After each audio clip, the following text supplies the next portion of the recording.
Thank you everybody for taking the time to come. I know that a lot of people, they look at the flyers and they see web, and some people can be scary.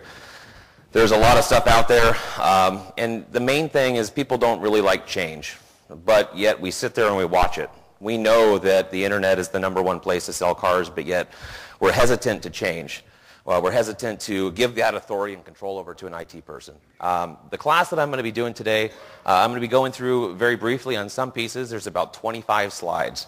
There's several pieces that I'm going to kind of just zip through and several that I'm going to stop on. We are recording the class. We're going to put this on NIADA.tv.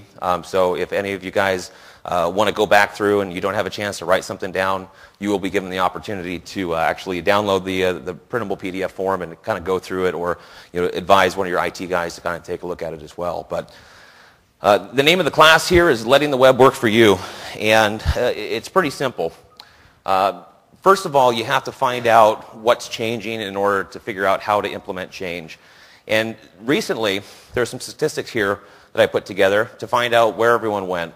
And it's probably no shock to everybody, but back in 2007, we saw something happen, which marked the first year that internet use surpassed all other shopping methods for the vehicle buying and locating by J.D. Power and Associates, which there's always the saying, location, location, location.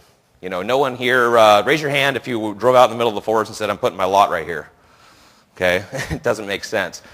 You want to be on the busiest street corner across from the Walmart that everyone frequents, several times a day. And the location's changed. Everyone jumps on the internet.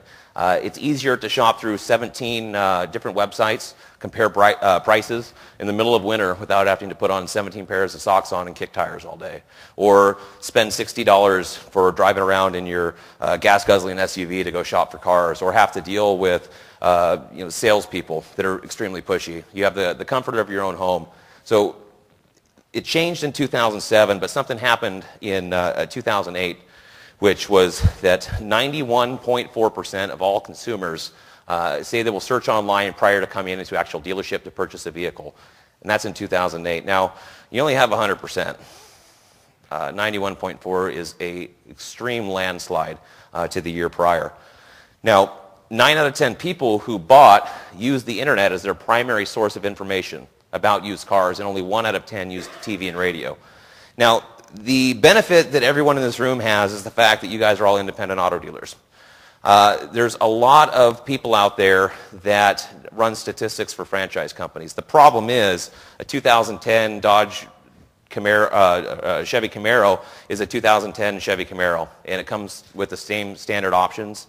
It's not a situation where you might be able to get any sort of aftermarket parts or be able to pick up a vehicle for somebody that's upside down in their mortgage trying to flip it on Craigslist. On used cars, you can get a lot more bang for your buck, and it makes a lot higher percentage of all of the different searches. So that is something that all of you guys do have in this room. So make sure if there is anything that is aftermarket on your vehicles to implement that within the vehicle description. Now, 79% of consumers, 4 out of 5, use search engines to locate, research auto dealerships, and 72% rely on search engines to help them choose the dealer that they will visit. 72%. Now, what that states is that they use the search engines. Now, everyone here is familiar with Google, I'm sure, which is one of the Fab Five, as I like to call them. There's Google, Bing, Yahoo, AOL, Ask.com, and Lycos. Those are traditionally the search engines that most people are most commonly referred to when they think search engine. There's actually about 2,500 search engines out there. Now, there's the saying, if it smells like a duck, acts like a duck, and it quacks like a duck, it must be a duck. Now, most of these search engines, they crawl the results off of each other. So if a search engine looks at Google's results, they will emulate those results to the exact same fashion, because they're basically saying, well, we have the same results as Google, we're just as good as Google. And knowing that they're at the search engines, there is some statistics here I'd like to go over. This is the market share. Google makes up of 59%. Yahoo is in close second. Just recently, MSN revamped their whole search, which was the MSN Live search, as Bing. They're trying to coin the phrase, Bing it, just like you would Google it. No one's going to say MSN Live search it. It just doesn't sound like it rolls off the tongue. There's a huge ad campaign they recently released, and they actually created a secondary site, which is bing-vs-google.com, which shows you side-by-side comparison results. You can go and actually type in one search term. It'll show you Bing and Google side-by-side. And that is to emulate, hey, we're just as good, use us. They're rebranding their information. Still, though, they are very, very far behind as far as the percentage statistics. Now, knowing that the internet is the #1 way to sell a vehicle, and knowing that there is only 2 ways to be found in the search engines, one of them is commonly referred to as SEO, which stands for search engine optimization. The other is search engine marketing. How many here, raise hands if you've ever done pay-per-click campaigns, AdWord campaigns, where you set up a budget? Okay, so a few people here. There's something called sponsored results. It's pay-as-you-go. You could set up an account with Google for $1,000, get charged $1 per click. You can set up daily limits or monthly limits. As soon as your budget runs out, they pull you from the results and they throw in the next guy. Now, the problem with doing that is with how many search engines are out there, you could spend a lot of money doing it. Now, don't get me wrong, you do get results from doing it, but it's like renting a house. How many here would see the benefit in buying a house versus renting? Okay. Now, some factors here is search engine marketing is actually short-term results. You pay as you go. Paid ranking, paid results. Search engine optimization is long-term. It's actually illegal for a search engine to sell organic placement. And when I mean organic, which I'll show some listing results here in a little bit, Google shows you results 1 through 10. There's 10 results on the front page.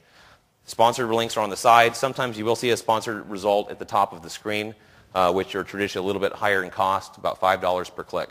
But once you get in the search engines, it's near impossible to get removed. So you're building placement where your dealerships belong with search engine optimization. Now, we're going to go through and show some statistics here on SEO. 87% of all search clicks come from organic search. Okay? Common misconception, a lot of people think that the pay-per-click results are actually going to do more for them. We're dealing with a smarter consumer. How many of you use Google? Okay.